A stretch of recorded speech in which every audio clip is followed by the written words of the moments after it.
6 अक्टूबर 2016 को सुबह 10 बजे के आसपास हमेशा की तरह मोनिका की एक मेड घर में काम करने के लिए आती है और मोनिका के अपार्टमेंट की डोर बेल बजाती है। लेकिन अंदर से ना तो कोई जवाब आता है और ना ही घर का दरवाजा खुलता है। उसके बाद वो मेड फिर से बेल बजाती है, लेकिन इस बार भी कोई जवाब नहीं मिलता। फिर वो लगातार कई बार बेल बजाती है, जोर जोर से आवाज भी लगाती है और दरवाजा भी पीटती है, लेकिन फिर भी दरवाजा नहीं खुलता तो वो थोड़ा घबरा जाती है और मुंबई में रह रहे मोनिका के भाई आनंद घोरडे को फोन करती है और उसे सारी बात बताती है।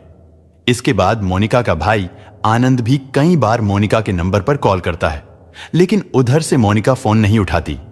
उसके बाद आनंद घोरडे अपनी बहन मोनिका की एक पड़ोसन को फोन करता है जो वहीं मोनिका के पास वाले अपार्टमेंट में रहती थी, क्योंकि उस महिला के पास भी मोनिका के फ्लैट की एक डुप्लीकेट चाबी थी और आनंद को यह बात पता थी। इसलिए आनंद के फोन करने के बाद तुरंत ही वो महिला डुप्लीकेट चाबी लेकर मोनिका के फ्लैट पर पहुंचती है। फिर वो उस डुप्लीकेट चाबी से दरवाजा खोलकर जैसे ही अंदर जाती है तो उसकी चीख निकल जाती है और वो देखती है कि मोनिका बेड पर सीधी लेटी हुई है और मोनिका के दोनों हाथ बेड के पीछे बंधे हुए हैं और उसकी कमर के निचले भाग पर कोई भी कपड़ा नहीं है, यानी वो अर्धनग्न अवस्था में थी। इसके बाद वो महिला तुरंत पुलिस को कॉल करती है।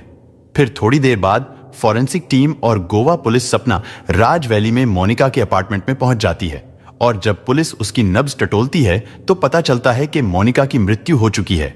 इसके बाद लाश को पोस्टमार्टम के लिए भेज दिया जाता है और कमरे की तलाशी ली जाती है। लेकिन हैरत की बात यह थी कि उस पूरे अपार्टमेंट में कहीं से भी किसी के अंदर आने के सबूत नहीं मिले, लेकिन पुलिस को कमरे में अंडे के छिलके पड़े हुए मिले और जिससे पता चलता था कि यहां अंडे भी खाए गए थे। और इन अंडे के छिलकों से पुलिस को इतना तो पता चल गया था कि हत्या करने वाला कोई मोनिका का जान पहचान का ही व्यक्ति है। उसके बाद मोनिका के पर्स को चेक किया जाता है कि शायद इसमें से कुछ सबूत मिल जाए, लेकिन पर्स में डेबिट कार्ड के बिल्स के अलावा और कुछ भी नहीं मिलता।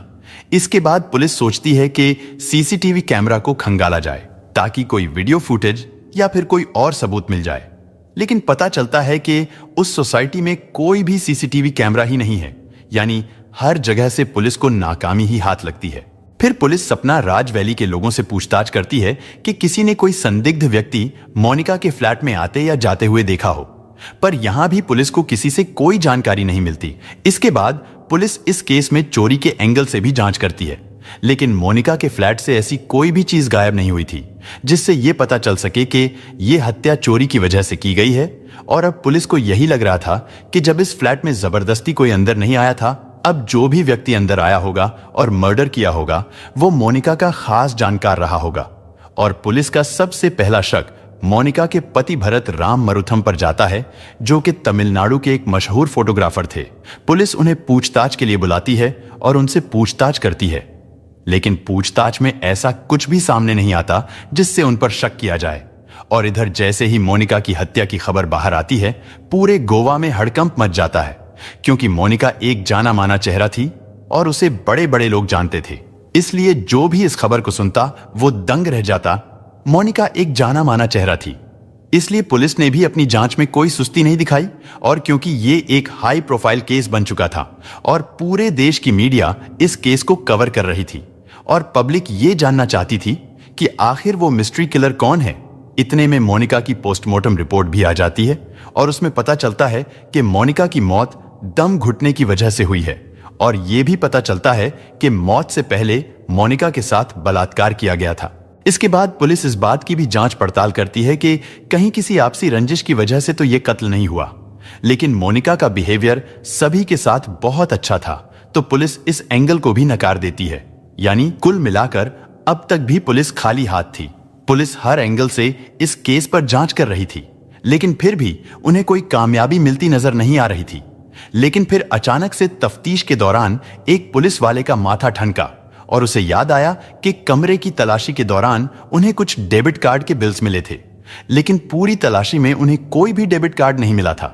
इसके बाद गोवा पुलिस उस डेबिट कार्ड के बिल को लेकर बैंक पहुंचती है और उस कार्ड के ट्रांजैक्शन की डिटेल्स निकलवाती है। ट्रांजैक्शन डिटेल से पता चलता है कि 6 अक्टूबर को सुबह करीब 6 बजे ही इस कार्ड को पोरवरम के एक एटीएम में इस्तेमाल किया गया है, जो कि सपना राज वैली से मात्र 4 से 5 किलोमीटर की दूरी पर है। इसके बाद पुलिस बैंक कर्मचारियों से इस कार्ड पर नजर रखने को कहती है और फिर पोरवरम के उस एटीएम की सीसीटीवी फुटेज खंगालती है तो यहां से पुलिस को एक बड़ा सबूत मिलता है। यानी उस सीसीटीवी फुटेज में पुलिस को वो व्यक्ति दिखाई देता है जिसने एटीएम से उस कार्ड से पैसे निकाले थे। उसकी तस्वीर एटीएम के कैमरे में कैद हो गई थी और पुलिस उस तस्वीर को लेकर एक बार फिर सपना राज वैली पहुंचती है और जैसे ही वहां रहने वाले लोगों को यह तस्वीर दिखाई जाती है तो वो तुरंत उसको पहचान लेते हैं और सोसाइटी वाले बताते हैं कि इस लड़के का नाम राजकुमार है और ये पहले यहां पर सिक्योरिटी गार्ड था, लेकिन चोरी के इल्जाम में करीब 2.5 महीने पहले ही इसे नौकरी से निकाल दिया गया था। और ये गोवा पुलिस के लिए एक बहुत बड़ी कामयाबी थी क्योंकि इस केस में पहली बार पुलिस के पास एक नाम और एक चेहरा था। उसके बाद पुलिस राजकुमार की कुंडली खंगालती है तो पता चलता है कि 21 वर्षीय राजकुमार पंजाब के बठिंडा का रहने वाला है और उसके ऊपर पहले भी चोरी के कई मामले दर्ज हो चुके हैं। पुलिस को राजकुमार के बारे में सारी जानकारी तो मिल गई थी, लेकिन अब पुलिस के लिए सबसे बड़ी चुनौती यह थी कि अब उसे पकड़ा कैसे जाए। और फिर गोवा पुलिस राजकुमार को पकड़ने के लिए उस डेबिट कार्ड की अगली ट्रांजैक्शन का इंतजार करने लगती है और उसके बाद कुछ ही वक्त बीतता है। फिर एक दिन अचानक से पुलिस को पता चलता है कि अभी अभी बेंगलोर के एक एटीएम से इस कार्ड का इस्तेमाल करके कुछ पैसे निकाले गए हैं। गोवा पुलिस तुरंत एक्शन में आती है और बेंगलोर पुलिस से संपर्क करती है। इसके बाद बेंगलोर पुलिस तुरंत वहां पहुंचकर उस एटीएम की फुटेज चेक करती है जहां से उसने पैसे निकाले थे, तो उस एटीएम की फुटेज में भी राजकुमार का चेहरा साफ नजर आ रहा था। इसके बाद बेंगलोर पुलिस राजकुमार की फोटो लेकर उस एटीएम के आसपास में बने सभी होटल और लॉज में पूछताछ करना शुरू करती है और थोड़ी देर बाद जब पुलिस एक होटल के रिसेप्शन पर राजकुमार की तस्वीर को दिखाती है तो वहां राजकुमार को पहचान लिया जाता है और कहा जाता है कि हां, इस शक्ल का एक लड़का हमारे होटल में ठहरा हुआ है, लेकिन वो अभी किसी काम से बाहर गया हुआ है। और फिर पुलिस वहीं रिसेप्शन पर राजकुमार के आने का इंतजार करने लगती है और ये सभी पुलिस वाले सादी वर्दी में थे ताकि राजकुमार को कोई शक ना हो, जिसकी वजह से वो फिर से फरार ना हो जाए।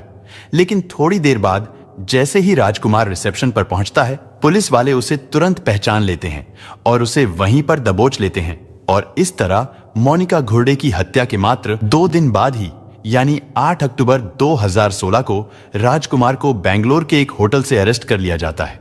फिर उससे उसका नाम पूछा जाता है तो वो बताता है कि उसका नाम राजकुमार है। इसके बाद बेंगलोर पुलिस गोवा पुलिस से संपर्क करती है और फिर गोवा पुलिस बेंगलोर पहुंचती है और कोर्ट से ट्रांजिट रिमांड लेकर राजकुमार को गोवा लाया जाता है और फिर राजकुमार से पूछताछ का सिलसिला शुरू होता है। लेकिन थोड़ी देर के बाद ही राजकुमार अपना जुर्म स्वीकार कर लेता है और जब पुलिस उससे ये पूछती है कि उसने ऐसा क्यों किया है तो राजकुमार इस घटना की जो कहानी सुनाता है तो उसकी नफरत और हवस की इस कहानी को सुनकर पुलिस वाले भी दंग रह गए। दोस्तों, इस घटना की पूरी सच्चाई को जानने के लिए हमारे साथ आखिर तक बने रहें। वीडियो में आगे बढ़ने से पहले हमारे चैनल को सब्सक्राइब और वीडियो लाइक करना बिल्कुल ना भूलें और समाज में हो रही ऐसी दिल दहला देने वाली घटनाओं से रूबरू होते रहें ताकि आप भी सावधान रह सकें। आइए अब आपको बताते हैं इस घटना के बारे में। दरअसल मोनिका घुर्डे मुंबई के एक रिटायर्ड जज रमेश घुर्डे की बेटी थी। वो पहले तो एक फोटोग्राफर थी, लेकिन बाद में उसने परफ्यूम पर रिसर्च करना शुरू कर दिया और फिर कुछ ही समय में वो एक कामयाब परफ्यूम एक्सपर्ट बन गई।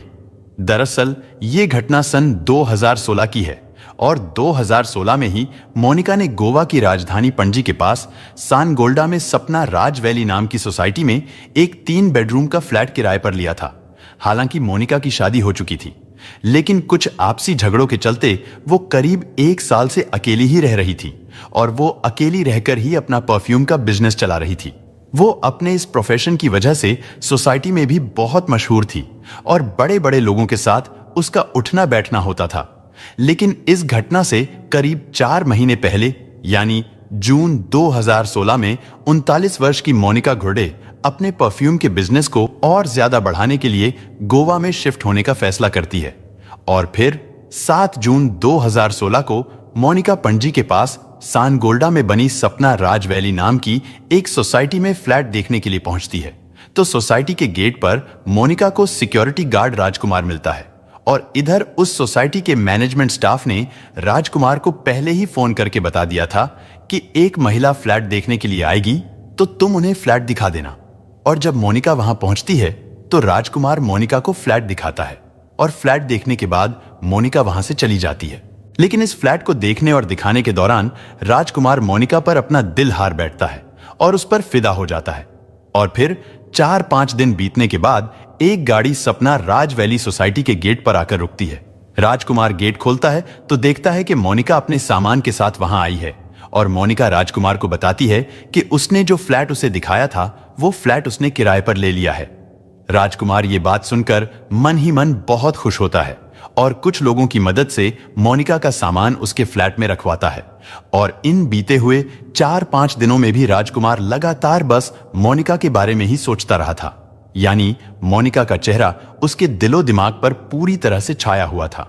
उसके बाद राजकुमार मोनिका से और ज्यादा मिलने और उसे देखने का तरीका ढूंढने लगा। लेकिन क्योंकि वो एक सिक्योरिटी गार्ड था तो उसे मोनिका को देखने का ज्यादा मौका नहीं मिलता था। फिर एक दिन उसने अपने मैनेजमेंट स्टाफ से बात की और उनसे कहा कि मैं अपनी ड्यूटी के बाद सोसाइटी के कुछ लोगों की गाड़ी की धुलाई और सफाई का काम भी करना चाहता हूं।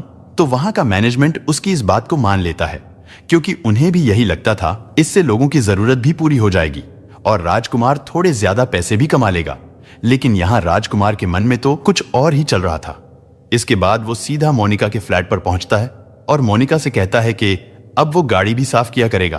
तो मोनिका भी गाड़ी की सफाई के लिए मान जाती है और उसे अपनी गाड़ी साफ करने के लिए हां कर देती है। यानी अब राजकुमार मोनिका की गाड़ी भी साफ करने लगा था और गाड़ी की चाबी लेने और देने के बहाने से वो मोनिका के फ्लैट में भी चला जाता था और इस बहाने से वो उसकी झलक भी देख लेता था। लेकिन इसी गाड़ी की सफाई की वजह से एक दिन राजकुमार की नौकरी चली जाती है। दरअसल हुआ ये कि एक दिन मोनिका की गाड़ी में रखा हुआ एक छाता उसकी गाड़ी से अचानक गायब हो गया। मोनिका राजकुमार से इस बारे में पूछती है लेकिन वो मना कर देता है। इसके बाद मोनिका सोसाइटी के मैनेजमेंट से इसकी शिकायत करती है और उनसे कहती है कि अगर सोसाइटी में ऐसे ही लोगों के सामान गायब होने लगे तो सोसाइटी की बहुत बदनामी होगी। इसके बाद वहां का मैनेजमेंट इस बात को गंभीरता से लेता है और छानबीन शुरू कर देता है और फिर पता किया जाता है कि मोनिका की गाड़ी को किस किसने खोला है। तो पता चलता है कि मोनिका के अलावा सिर्फ राजकुमार ही उस गाड़ी को साफ सफाई के लिए खोलता था। इसके बाद उस गार्ड रूम की तलाशी ली जाती है जिसमें राजकुमार रहता था और मोनिका का छाता वहां से बरामद हो जाता है। हालांकि उस सोसाइटी में पहले भी लोगों के सामान चोरी होने की बात सामने आती रहती थी और फिर छाता मिलने के बाद सीधा शक राजकुमार पर ही जाता है।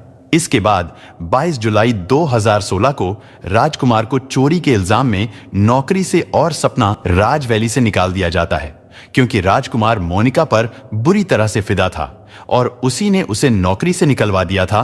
तो इस बात ने राजकुमार के अंदर एक अजीब सी नफरत का जहर और गुस्सा भर दिया। उसके बाद राजकुमार वहां से चला जाता है और फिर कुछ दिन वहीं गोवा के पोंडा इलाके में मजदूरी का काम करता है। इसी बीच वो 2 बार मोनिका से मिला और उससे चोरी की कंप्लेंट वापस लेने को कहता रहा, लेकिन मोनिका उसे साफ मना कर देती है और राजकुमार कुछ दिन इधर उधर मजदूरी करने के बाद गोवा को छोड़ देता है और वो नौकरी की तलाश में चेन्नई चला जाता है। फिर वहां से मुंबई जाता है और फिर पुणे। वो हर जगह छोटी मोटी मजदूरी करके अपना पेट पालता है। लेकिन जब उसे कहीं भी कोई अच्छी नौकरी नहीं मिलती तो वो फिर से 2 अक्टूबर 2016 को वापस गोवा पहुंच जाता है। लेकिन इस बार वो अपने मन में कुछ ठान कर यहां आया था, यानी उसके मन में अब भी वही नफरत थी। इसके बाद राजकुमार 3 अक्टूबर 2016 को दोपहर में फिर से वापस सपना राज वैली में पहुंचता है जहां वो गार्ड की नौकरी किया करता था और यहीं पर मोनिका का फ्लैट भी था। राजकुमार मेन गेट से सोसाइटी के अंदर चला जाता है और इत्तेफाक से उसे किसी ने भी अंदर आते हुए नहीं देखा। इसके बाद वो सीधा मोनिका के अपार्टमेंट के नीचे पहुंच जाता है, लेकिन वो देखता है कि मोनिका की कार वहां पर नहीं है और वो समझ जाता है कि मोनिका अभी घर पर नहीं है। लेकिन राजकुमार वहां से जाने के बजाय वहीं पर रुककर मोनिका के आने का इंतजार करने का फैसला करता है। लेकिन उसे पकड़े जाने का भी डर था, इसलिए वो चोरी छिपे उस अपार्टमेंट की छत पर चला जाता है। क्योंकि वो वहां पहले भी काम कर चुका था तो उसे सारे रास्तों के बारे में पता था और दूसरी बात यह थी कि छत पर जल्दी सा कोई आता जाता भी नहीं था, यानी वो छत अक्सर खाली ही रहती थी। अब वो छत पर रुककर मोनिका के आने का इंतजार करने लगता है और वो बीच बीच में कई बार छत से नीचे आता था और मोनिका की कार को देखता था। इसी तरह 3 अक्टूबर का दिन पूरा बीत जाता है, लेकिन उसे मोनिका की कार कहीं दिखाई नहीं देती। उसके बाद अगला दिन यानी 4 अक्टूबर आ जाता है, लेकिन मोनिका की कार फिर भी वहां नहीं आई। और फिर 4 अक्टूबर भी बीत जाता है और 5 अक्टूबर आ जाता है। वो 5 अक्टूबर को भी सुबह से कई बार मोनिका की कार को चेक कर चुका था, लेकिन उसे कार दिखाई नहीं दी और उसे छत पर रुके हुए लगभग 2 दिन बीत गए थे। और छत पर ना तो उसके पास कुछ खाने को था और ना कुछ पीने को था। हालांकि कई बार उसका मन भी किया कि वो यहां से चला जाए, लेकिन वो अपने मन में कुछ सोच कर आया था और उसी सनक के चलते उसने लगभग 48 घंटे से भी ज्यादा का समय भूखे प्यासे रहकर छत पर बिता दिया। और जब 5 अक्टूबर 2016 को दोपहर के करीब 3:30 बजे के आसपास राजकुमार एक बार फिर नीचे आया, तो उसने देखा कि मोनिका की गाड़ी पार्किंग में खड़ी है। और इसका मतलब यह था कि मोनिका अपने फ्लैट पर आ चुकी है। इसके बाद फिर वो छत पर वापस चला गया और अंधेरा होने का इंतजार करने लगा। इसके बाद वो शाम को 6:30 बजे के करीब नीचे आता है और मोनिका के फ्लैट की डोरबेल बजाता है। मोनिका अंदर से पूछती है कि कौन है, तो वो अपने आप को सिक्योरिटी सुपरवाइजर बताता है। इसके बाद मोनिका दरवाजा खोलती है, लेकिन जैसे ही मोनिका दरवाजा खोलती है तो राजकुमार उसे जोर से धक्का देता हुआ फ्लैट के अंदर चला जाता है और अंदर से दरवाजा बंद कर देता है। और मोनिका को जब तक कुछ समझ में आता, वो उससे पहले ही अपनी जेब से चाकू निकाल चुका था। इसके बाद राजकुमार मोनिका से कहता है कि अगर तुमने जरा सा भी शोर किया तो मैं तुमको चाकू से मार दूंगा। लेकिन मोनिका फिर भी जोर से चिल्लाती है, तो राजकुमार जल्दी से अपने हाथ से उसका मुंह दबाता है और उसे बाथरूम में लेकर जाता है। फिर मोनिका को डरा धमकाकर उस पर कंट्रोल करता है।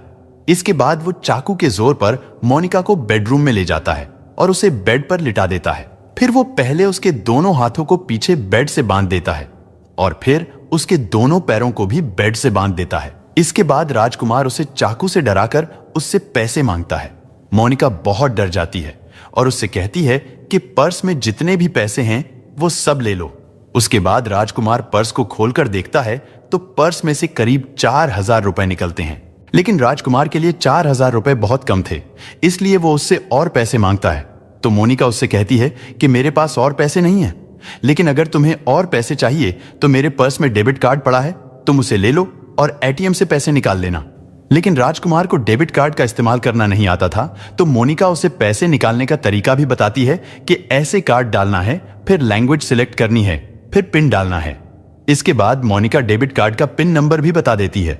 मोनिका को लगता है कि अब राजकुमार यहां से चला जाएगा, लेकिन राजकुमार पैसे और कार्ड लेकर वहां से उठता है और एक कपड़ा मोनिका के मुंह में ठूस देता है। उसके हाथ पैर बांधने और मुंह में कपड़ा ठूसने के बाद जब उसे यकीन हो जाता है कि मोनिका अब कुछ कर नहीं सकती, तो वो बड़े इत्मीनान से वहां से उठता है और फिर किचन में जाता है और फ्रिज से पानी निकालकर पानी पीता है और फिर वहां से अंडे निकालता है, उन्हें बॉयल करता है और फिर बड़े आराम से बैठकर अंडे खाता है। और उसे कोई जल्दबाजी भी नहीं थी, क्योंकि उसे पता था कि मोनिका उस फ्लैट में अकेली रहती है। राजकुमार ने बताया कि इसके बाद वो फ्रिज से आइसक्रीम निकालकर खाता है।